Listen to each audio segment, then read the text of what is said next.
राज्यातल्या लोकसभेच्या काही जागांवरनं महायुतीमध्ये मतभेद आहेत। नाशिकच्या जागेसाठी शिवसेना आणि राष्ट्रवादी आग्रही असल्याची माहिती आहे, तर तिकडे रामटेक, गडचिरोली, रत्नागिरी आणि सिंधुदुर्ग, धाराशिवच्या जागेवर देखील महायुतीमध्ये मतभेद असल्याची माहिती समोर आलेली आहे।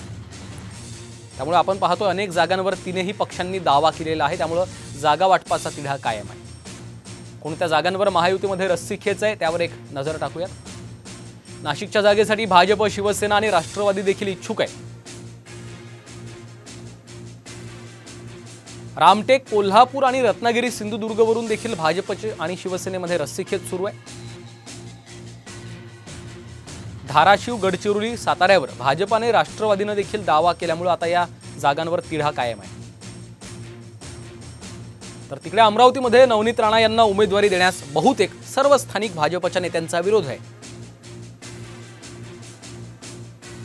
माढ्यामध्ये रणजितसिंह नाईक निंबाळकर यांच्या उमेदवारीला रामराजे निंबाळकर आणि विजयसिंह मोहिते पाटील यांनी विरोध केलेला आहे।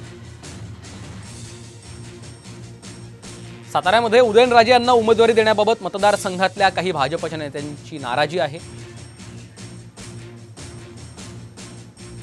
इकडे यवतमाळ, वाशिममध्ये शिवसेनेच्या भावना गवळी यांना स्थानिक भाजपच्या पदाधिकाऱ्यांचा विरोध आहे, त्यामुळे या जागांमुळे देखील भाजपची डोकेदुखी वाढलेली आहे।